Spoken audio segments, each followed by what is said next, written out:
This is the last analysis for the DFW real estate market performance for 2024.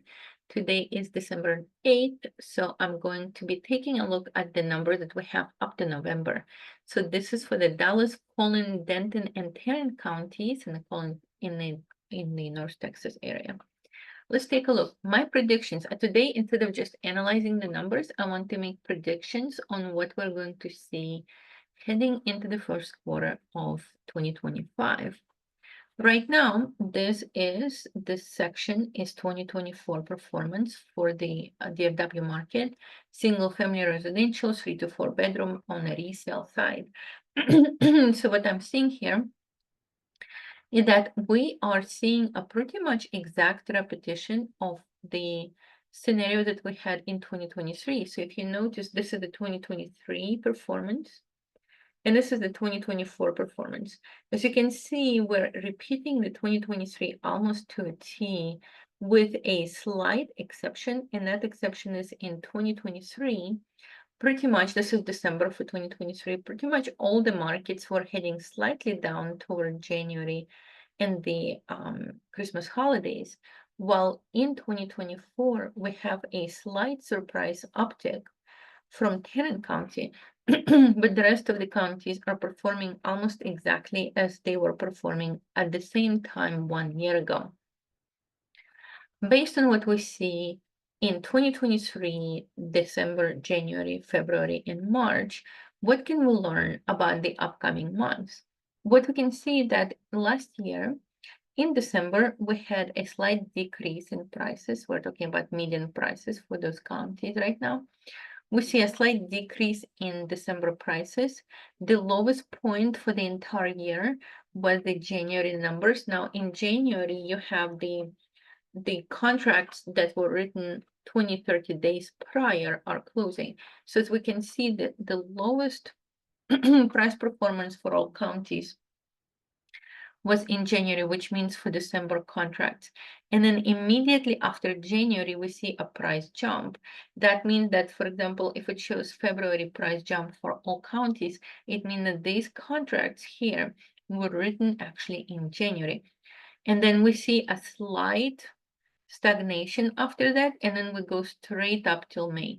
So except for this little bump right here, it's for almost all counties, it's a steady climb toward May peak for the pricing from the standpoint of pricing. So what I would predict that would happen is that in December, we will continue to see low number of offers, and we will continue to see suppressed prices due to the people and the buyers being away for the holidays. And then as soon as January arrives, the price should go up. Now, by how much? Let's take a look at what happened last year. Of course, last year is not prediction for what will happen this year, but nevertheless, it gives us some basis for analysis. For example, in January, at the end of December, we had 345 as an average for Dallas County, and then Dallas County jumped to 360, from 345 to 360 in Dallas County. So that's a 15K jump. And then for Collin County, it went from 505 to 532, which is a pretty much a 27 or so $1,000 jump. As you can see, the jumps were significant. So for those of you who have houses on the market, flips on the market, I know that it looks really tough right now and a little bit depressing, but come January, if you stay with it and you take opportunities and you offer some kind of seller concessions, buyer concessions, such as buy downs of the interest rate or God knows what else, you should be able to see a more buyer activity and higher prices in 2025, the first months of 2025. So you just need to survive December and head over to the next year, and hopefully you will enjoy this price climb after that.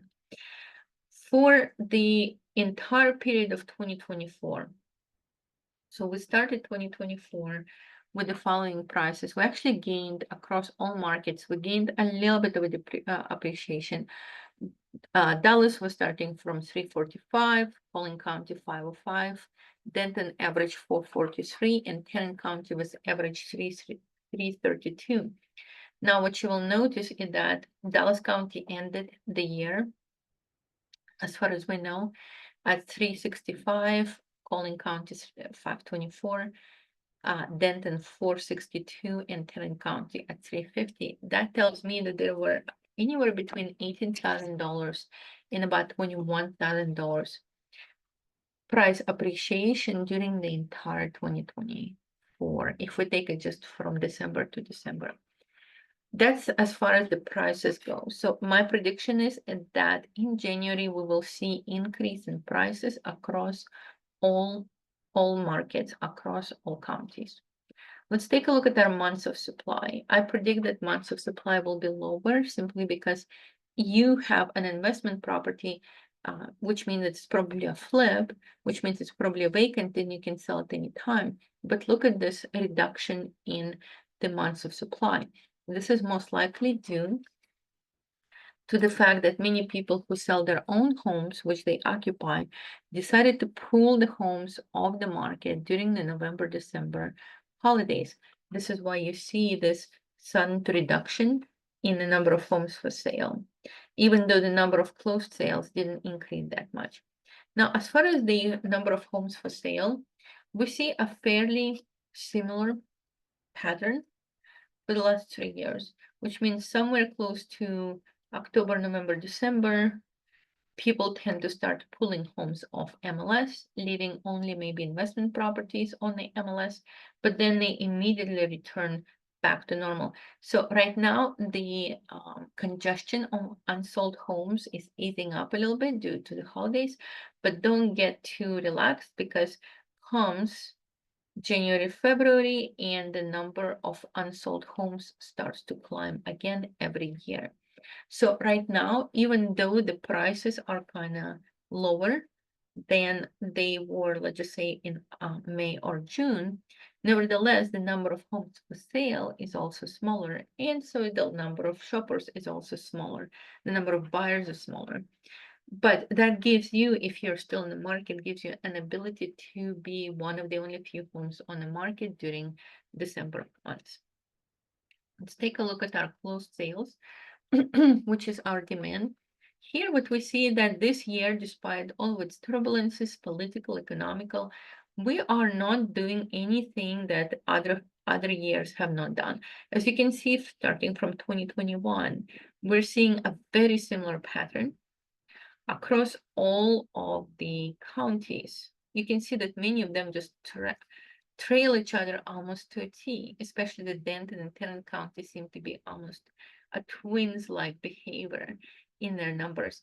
But what you usually see is that from a standpoint of closed sales, we have the highest number of closed sales in May, and then May, June is the highest number of closed sales. So we're going to see the highest number of home shoppers starting to shop in April and then finish their shopping in May and June. From the standpoint of days in the market, we are up, but not as high as, let's just say, last year or in 2022 at the same time. That's a small consolation for those of you who are trying to sell and cannot, but nevertheless, at the very least, we can see that the days in the market are not as high as they were 2 years ago at the same time, but they're still high for right now, nevertheless. 30 days on average for all counties. And last but not least, percentage of original price, which shows how many price reductions. So just say if 100% was the asking price, then typically the owners, the flippers, are ending up with anywhere between 96 and 97% of their asking price, which means that be prepared to cut your prices up to 3% before you will see good offers and before you go under contract. That is it for now for Dallas County. I'm going to do the next video for the counties on the east side, like Hoffman County and Hunt County. And then I'm going to do one more for the west side, which will be Parker and what else is in there? But anyhow, it will be the west side of the DFW. I'll see you guys at the next video. This is Elena Garrett, and I'm a realtor in the Dallas-Fort Worth area of Texas, and I'm with Keller Williams Central in Dallas. I'll see you at the next video.